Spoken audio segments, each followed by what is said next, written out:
Well, I do have to thank Erwin for letting me know that there was absolutely no audio, and now that was amateur hour because now I can see the little bar that's going up and down, and I was on a roll. I was on a roll. So essentially, welcome to the podcast. I'm Charles Botensten, and if you are new to the podcast, I hope that everyone that was just on is going to be coming back on the podcast. But essentially, what I was talking about, and I was in the middle of, and I was rudely interrupted by Erwin because there was no audio. I'm just kidding.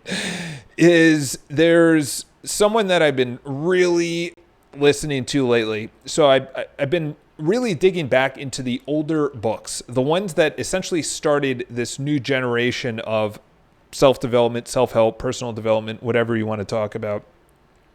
Erwin's back on. Erwin, how's it going? And essentially you have the 60s, you have the 50s, which is Earl Nightingale. Earl Nightingale, he came out with the OG. Everything behind The Secret was essentially Earl Nightingale, okay? Earl Nightingale survived the USS Arizona Pearl Harbor attack. He then got very wealthy by going into radio and retired essentially at age 35, then went into the insurance. He was the manager and owner and was essentially putting out every single day some kind of motivational thing for the sales guys. And essentially from there, he became this prevalent. He met someone, I forgot what Covenant, Nightingale Konak is his name. And they met and they partnered and they had this whole, personal development company that was the top one in the world, actually. And then from there, everyone, Jim Rohn, Tony Robbins, all these guys came from them. But he has something called The Strangest Secret. And from The Strangest Secret, he was going away and he left this thing as an audio for his salespeople. And people started showing up and looking to buy this because it was so popular. I will read it because it hit me last night so powerfully, right between the eyes. And then this morning when I was on my bike, I was reading it, indoor bike. I was reading it again. And I've been really digging into Earl Nightingale, and I highly recommend you guys go check him out. The guy is an absolute monster. I highly recommend his audio, which is for free on YouTube. And, throw the guy, obviously he's not around anymore. 1989, I think he passed away. But, throw it out that essentially, just want to make sure this is public. It is. Just want to make sure that it's public. Everything is good. But essentially, there are two types of courage, two types of pieces of courage, okay? The first one is that, I just want to make sure, we're good to go on it being public, I'm assuming. Yeah, it's public. All right. So there's two types of courage, okay? So courage essentially comes down to mastery, which I kind of jumped the gun there, but we'll just go to someone that consistently does something over and over for a number of years, and it's not something overarching. Okay, this is not something grandiose. This isn't something where you say they're running into a burning building. I'm talking about the courage to do something that you want to do, okay? This is something that you're putting off, something small, okay? It could be, I don't know, saving for retirement. It could be saying, you know what, I'm afraid that putting away 10% of the amount of money that I make is too much. So maybe that's courageous, In The Strangest Secret by Earl Nightingale, he says, success is pursuing a worthy ideal. A worthy ideal is becoming a teacher. It could be picking up trash. It could be volunteering. It doesn't have to be something big. That's the problem, is that we're seeing all these people. And that's one of the reasons that I've dipped away from social media is what's going on. I cannot say your name. I'm sorry. It's really long. Is that I've dipped away from social media for multiple reasons. The one is obviously, there's a number of books coming out right now it's not good for your attention span. You cannot go into depth on it. Number two is that you are essentially comparing yourself to people and you have no idea. Here's an example. I'll give you a perfect example. Someone that I know posted on social media. She literally, Raju, hopefully that, Mr. Raju. So this is it, is that she literally posts, she's a yoga teacher and she's younger. She's in her 20s and she posted on social media for the last, I don't know, 2-3 years that her life was amazing. Okay. And then today she posted, or whenever she posted it, I saw it today. She posted, I know I've been having this amazing life, but in the last year and a half, I had the worst part of my relationship, and it was in the trenches, and I had no way that I was actually going to get out of it. And, it took all my heart and my soul to get through this with my boyfriend and everything else. And I'm sitting there, and she actually admitted that she was putting out this whole, just make sure that it's nice and focused. She was putting out this whole thing of that everything's perfect. Okay. We're flawed. We're humans. Okay. Let's just get that through our heads. So before we even get into courage, before we get into conquering fear, what are your insecurities? Going to the gym, having a better life, asking someone out, improving your relationship with your parents or your partner, or saving for more money, or feeling like you're making an impact, or whatever the case is for you, is that you have to understand that we all have that insecurity. You are not unique. You are not special. Small example. My dad's talking about how his sleeping habits are really tough right now, and he's essentially not sleeping as well as he wanted to. Dad, you're not unique. Okay? You don't think I have bad nights of sleep? You don't think you are not unique, okay? So I know you want to think that you are unique. Everyone goes through this. And the problem with social media and in general is we're only showing the highlights. We're not showing that, all these things. I'd like to connect, request your email address. Geesh, that's going right for the jugular on that one.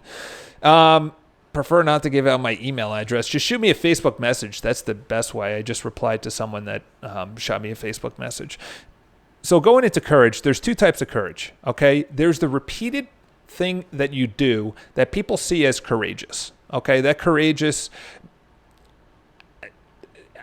action could be, I don't know, waking up and going to work so you can provide for your family. That's courage, because there's days that it sucks, or it's snowing, or it's cold, or it's hot, or you don't want to, or you're hungover, or you're tired, or you want to stay in bed, or you hate your boss. And it just takes courage to get up. And I'm talking about that courage is heart. The Latin root of courage is heart, okay? So if you think about that and you say, okay, what is the two types of courage? The first type of courage is the person that repeatedly does what they don't want to do, but it's pursuing a worthy ideal, which is success. So you're pursuing a worthy ideal, and you keep on going after that. Okay. So I never had any role models. Yeah, that's the problem with society in general, is that that's why Dr. Jordan Peterson is a big hit. But then you also have the internet. That's the thing, is that if you haven't had a role model because of the internet, that's more on you, because I would say mine, I didn't really have any. And then after my brother started getting his shit together when I was like 15 or 16, then I started looking after my brother because he started getting his shit together.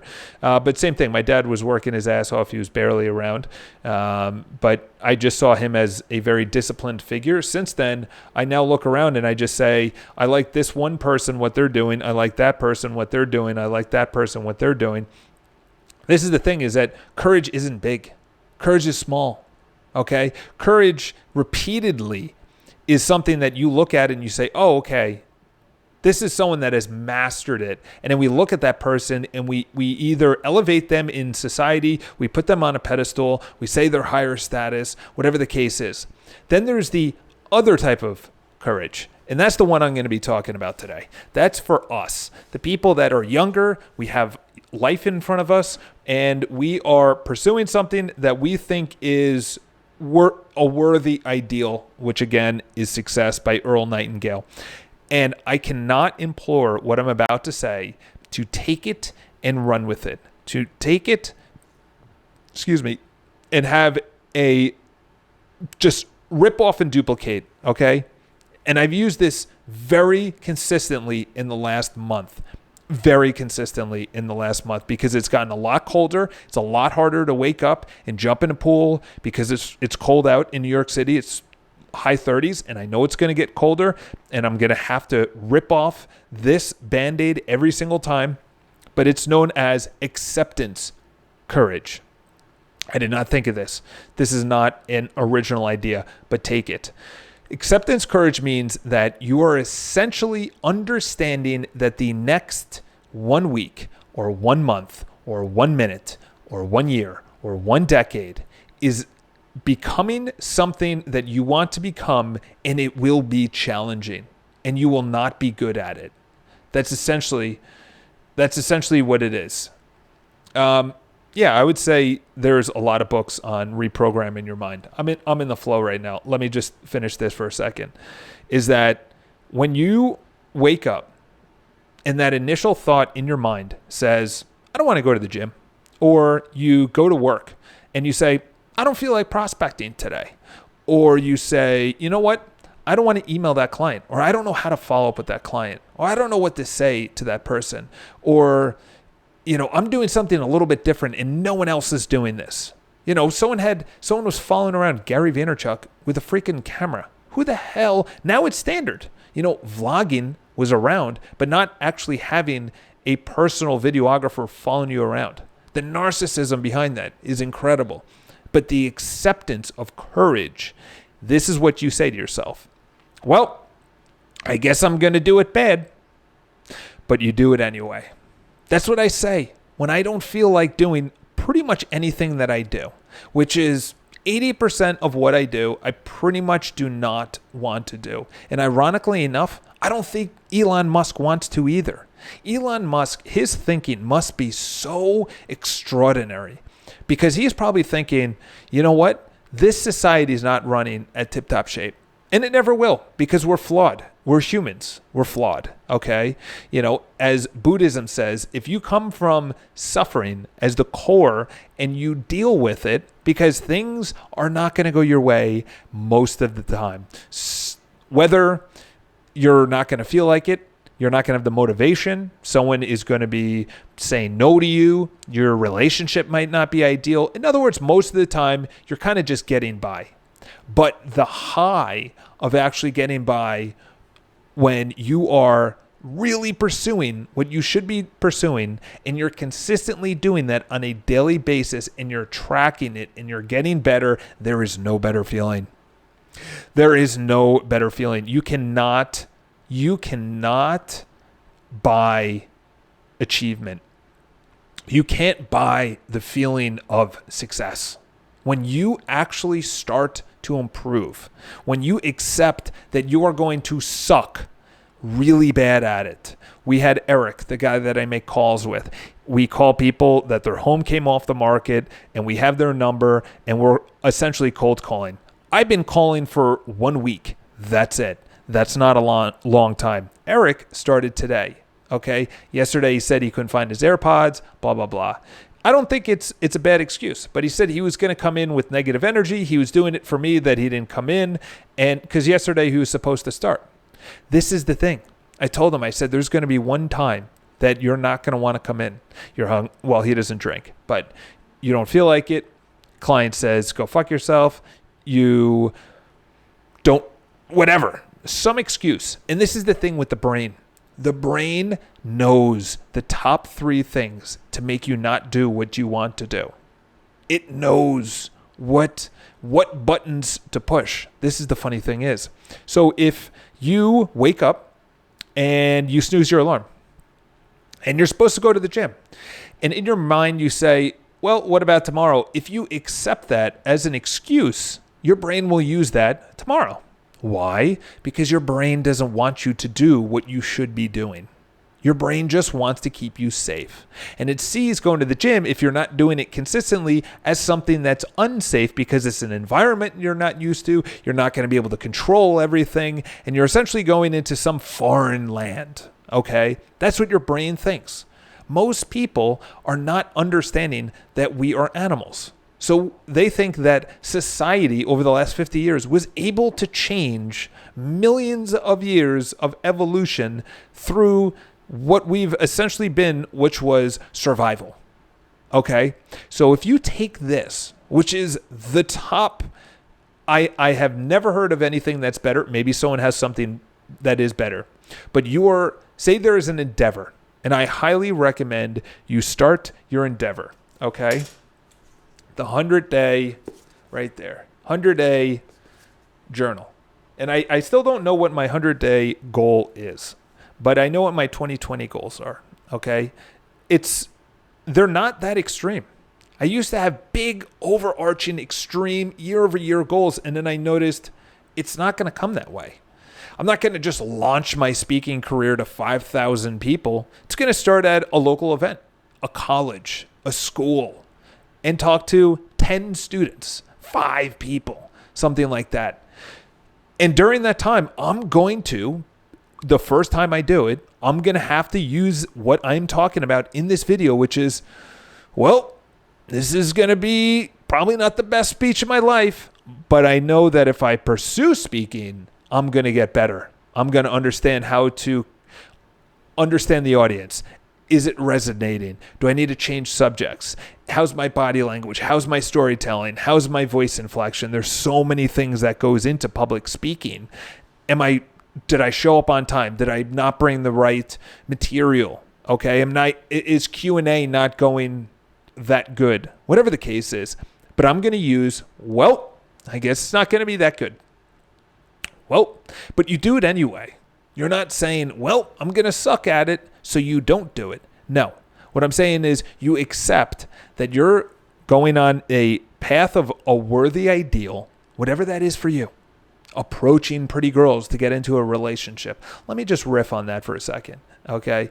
There are way too many people right now that think their career is their end-all and be-all. I'm going to tell you right now that it is a portion of, just like Ray Dalio said, it is all about the relationships that you make. It is not about the career you choose, unless you are Mother Teresa. Incredible, okay? Gandhi. It is the relationships that they made along their path in their journey. We are probably not going to have a life like that, okay? Our life is not going to be a calling to free a country of tyranny. Our life is not going to be going to talk about, I think it's knowing to guarantee the process that you're getting better with process. Listen, the process is the only thing you could focus on. And the only guarantee is that there are no guarantees. So the process is the only thing that you can focus on. The process of getting better. The process of improvement makes it more fun. I talked about this last week with swimming. I went 8 months of doing thousands, tens of thousands of yards, tens of thousands, miles and miles of swimming, but I never improved. And my coach kept on telling me, you're going to improve. You're going to improve. Trust me, you're going to improve. And I never improved. So I'm thinking, I guess I suck at swimming and I should just accept it. That's not fun. Then the season ended and essentially I started going way shorter distances, focusing on one area and then focusing on another area, then focusing on another area. In other words, it became fun. So what most people say, I have to do prospecting every day. No. You have to understand, who are you going to call? Ghostbusters. Who are you going to call? What's the script? How often? When are you going to call? Is it every day at the same time? How are you going to follow up? What are you going to say when you follow up? How often are you going to follow up? Are you going to text, call, email? What are you going to do? Are you going to send a note? So people take this massive overarching thing like prospecting and they try and put this incredible strategy around it without actually taking action, which was Earl Nightingale. He said this morning, I'm on a run and I'm listening to him and he just says, listen, if you try and strategize before action, I highly recommend you don't do that. Because there's nothing to strategize. You're strategizing essentially the first step, and that is it. You should not be strategizing success because you haven't even taken action. It's all the people that have started a business and they feel, I started a business, I should be successful. Okay, no. Actually, you haven't taken any action towards bringing in business. You haven't taken any action in boosting your profit. So in other words, what I'm saying is I strategized the first step, which was who am I going to call? What leads am I going to call? What am I going to say? And what is the system? I don't know the follow-up. I don't know how I'm going to follow up. I don't know what I'm going to say in the follow-up. I don't know how often I'm going to follow up. I have no idea because that's not the first step. That is not the first step. The first step to go into gym is put on your shoes and go into the fucking gym. Okay? What you're going to lift, how often you're going to lift, how often you're going to go to the gym, all of those things, that's not the first step. This is important. I'm even realizing this right now is that my strategy in the last month since employing what I'm saying is the first step. It is not the second step. It is not the 1 month step. It is not the 1 year step. It is not the I want to make $1 million. It is how do I make 50,000? How do I ensure that I have profit? How do I pay my taxes and have profit? How do I build out a system so virtual assistants can do the things that I don't want to do? Okay? That is way down the line. So the first thing is action. Then as you start taking action, then you start strategizing. Then you start actually saying, okay, you know what? I don't need to tell myself that I'm going to suck and I'm going to do it anyway. I'm going to do it. Now I need to strategize. That's essentially the steps. The first one is, what is the first smallest viable product, as they say in Silicon Valley, or service, or action, or habit that I need to start? That is number one. And then you literally just tell yourself, well, I guess I'm not going to be good at it. And you do it anyway. I implore you to do that. I implore you to start small. I implore you to read James Clear's Atomic Habits. I implore you to really get your mindset around psychocybernetics. I really implore you to start reading some really good books. This is the one that I'm reading right now. It's going to take me a while before you actually see the book review, but the book review essentially is there's 5 areas of trust, and trust is everything. Trust is not only a relationship between two people, it is trusting with yourself, it's trusting with society, it's trusting with your career, your money, your job, that more money will come into your life, that your partner will not just leave you, okay? Trust and competence is essentially success, because if you're really competent but nobody trusts you, you're not going to have any clients. If you have a lot of trust but you're incompetent, you're not going to have many clients. But if you have trust and you are competent, you will be very successful. You'll have a lot of money. And this other thing the Strangest Secret, I highly recommend you print out the PDF that is online. I will read it at one time because it is so powerful. But in there, he says, you are exactly where you need to be. You are exactly where you should be. You have the exact amount of money, the exact body, the exact relationships, because you chose that. You are not a victim of your circumstances. You chose to wake up and not go to the gym. You chose to wear those clothes. You chose to not talk to that pretty girl or to ask that client if they knew any referrals. You chose to do that. And that is tough, and nobody wants to talk about that. Everyone wants to sit in their feelings. Everyone wants to talk about what's my rights. Why don't we talk about what are our responsibilities? What's the responsibility that you have to humankind, to the relationship, to yourself? What is the responsibility that you have to yourself? The responsibility that you have to yourself is to, number one, have the right food entering your body.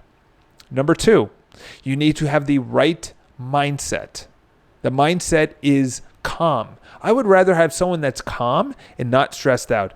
Stress kills you. Stress makes you fat. Stress kills all of the relationships. It will kill you. It will cause you to have cancer. Okay? It will. Okay? And the two things that make you have cancer, number one, food, or any kind of toxin. I should say any kind of toxin. And number two is your mindset. If you are continuously living in stress, which is fight or flight, your body shuts down. It is a fact. There is an amazing book that I have right here. I highly recommend you check it out. It also leads directly into Alzheimer's. It directly leads into males that are older and their wives die. They die within 6 months. And the reason being is, why am I here? Why am I living? It's nihilism. It's nihilism. It's essentially what we're going to be going over in the next 50. It's going to be the future, is mental health. Mental health, if you are not taking care of yourself mentally, then you're done, because there's nothing else that you really need help being taken care of. Okay? It is not easy to wake up and to go to the gym. I'm not saying it is. The why. How do you discover your why? Okay? We'll just go into that super quick. Okay? I know I just picked my ear, but that's what happens when you go to the pool 4 days a week to get better, to then enjoy it. That's what I noticed. I started enjoying it because I started getting better. What is your why? Okay, I guess I'll just go over mine. I would say because I was doubted when I was younger, and I was being told that. So you're told that if you do something, and which is school, and you get good grades, that's essentially what it is. So there's a lot of people that have really good grades and they have failed in life. And the reason being is they got good grades. They did what they were told. And as Earl Nightingale recently said, he said in The Strangest Secret, he said the number one thing that you can do to demolish all of your dreams is conformity. You're just like everyone else. Conformity. Conformity is the worst thing that you can think of. Conform to what everyone else is doing, because you will then get the average of the income of those people, the average body, the average relationship, the average future, the average household, the average happiness. Listen, happiness is free. Okay? It doesn't cost anything. Your freedom, it doesn't cost you anything. The government is there, as long as you're in America. The government is there to protect your freedom. It is not there to provide you freedom. You have to pursue freedom. Freedom of income, freedom in your body, so you have energy at 2 o'clock in the afternoon. Later, it's only 12:09, but later in the afternoon, I need energy for my 4:15 appointment. I need energy for my 3 p.m. call. I need energy right after this to continue getting our virtual assistant all of the things to keep our business running. The number one thing that you need to focus on in 2020 is your energy. Energy is everything. That's the food, that is how often you exercise, that is tracking your heart rate, that is going to bed early, that is not having stimulants around your bed when you wake up or you go to bed. Blue light keeps you up. Melatonin cannot enter your body if there's blue light around, because it thinks we're fucking animals. We're animals. We're living in this negative ion office with all these lights and computers and electricity and all this shit moving around. Guess what? That's not good. Human nature is out with no shoes on, with barely any clothes, foraging for 3 hours, and in relationships for the rest of the day. In other words, we're cooking that. We're raising our children. We're building a house. We're doing all these things that we need to do. But nowadays, obviously, we have to live in modern times, which is money. That is money. A friend keeps on telling me I should work for Delta. I tell him no, because I'm scared of conformity and safe, feeling the job. I need to be uncomfortable and scared to continue real estate. Listen, if it's not working out, conformity is conformity. I'll give you a list of jobs that I've done. I was a waiter. That's not really conformity. I was in engineering. That was conformity. I was a landscaper. That's not really conformity. I real estate, mowed lawns. I did an eBay business. I had a marketing job. I had a finance job. So I went between conformity and not conformity. It's really not the job. It's what you think within that job, because there's a lot of entree leadership, as what's his name says in that book, which is you could be an entrepreneur within a company. Okay. And it's not even being an entrepreneur. Most entrepreneurs don't make any money. They don't make any money. First, 5 years of my life, I was making, I don't know, 125,000 and less, which sounds like a lot, but I'm in New York City. That's nothing. Okay.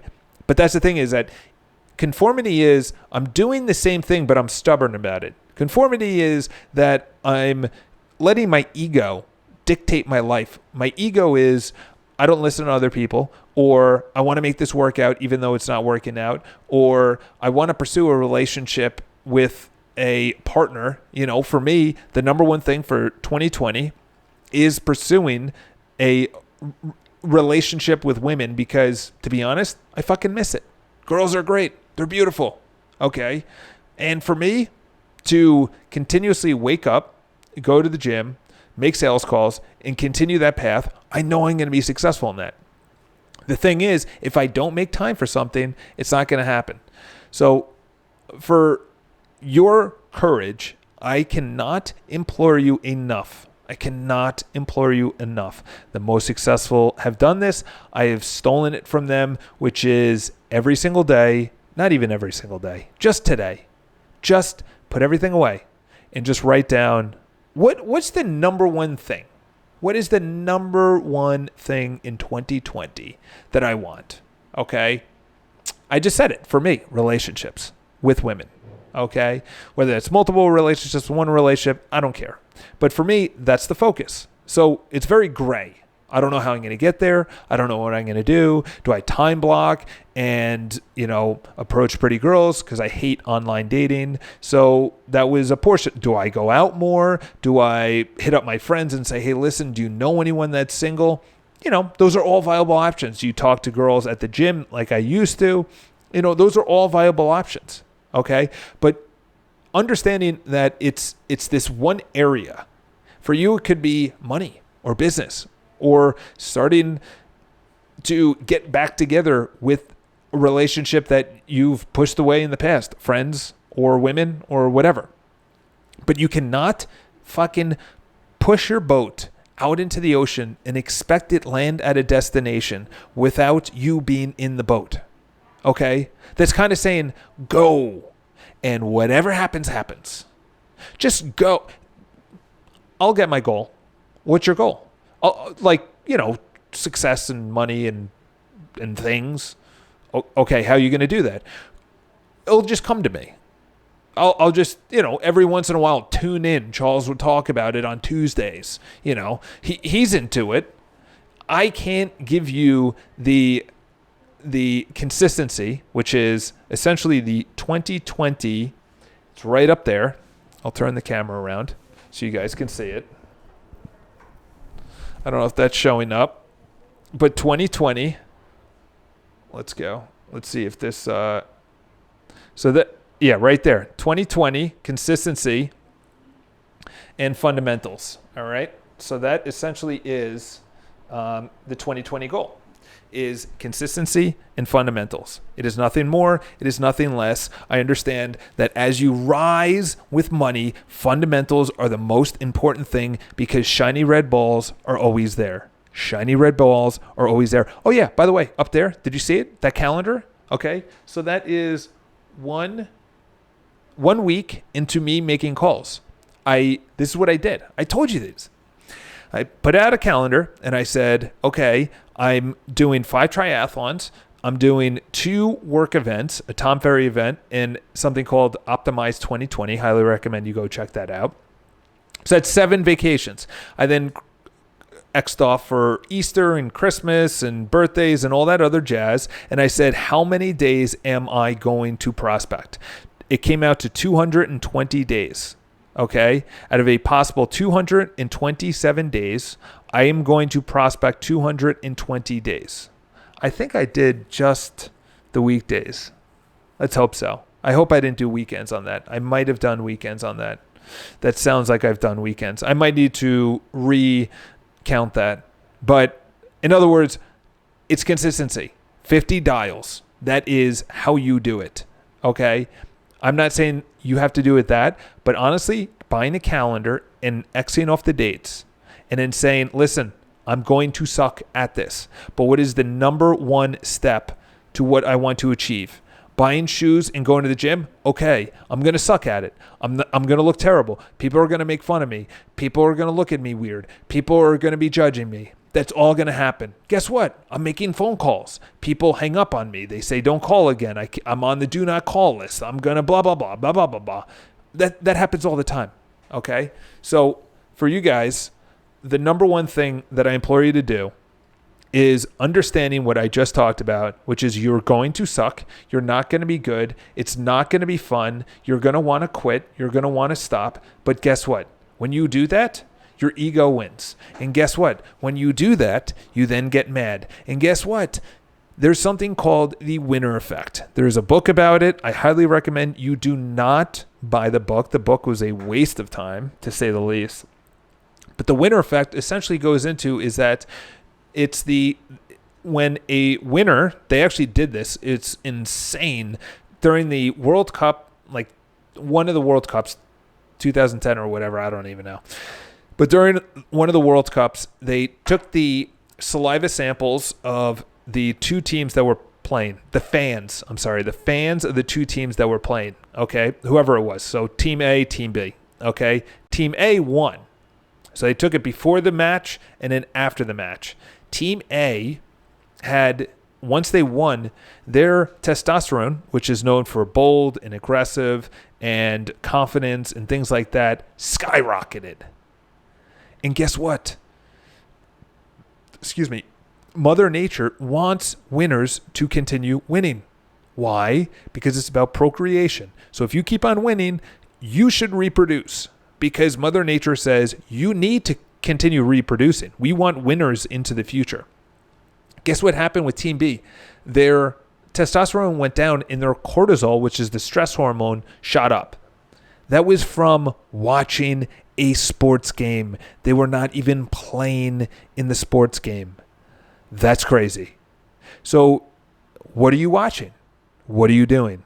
What are you putting into your mind? Are you watching negative shit, bringing down your testosterone levels and shooting up your cortisol levels? Are you actually rooting for yourself, which should be the only person that you should be worrying about?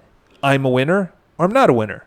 And if you're a winner and you keep on winning, that's known as the winner effect. It's the same thing when people say the richer get richer, the people that win all the time, they keep on winning. The Yankees dynasty, the Boston dynasty, Patriots dynasty. It's because they have a environment, a culture of winning. Okay? So that's it for today. If you guys have any questions, leave it in the comments below. I'm extremely hungry. I'm going to pop out. I'm going to get something to eat. And of course, I will be back live pretty much every single week. As always, step number one, go in, know you're going to suck, know you're going to learn. That's all you need to do. Have an amazing day. Talk to you guys soon.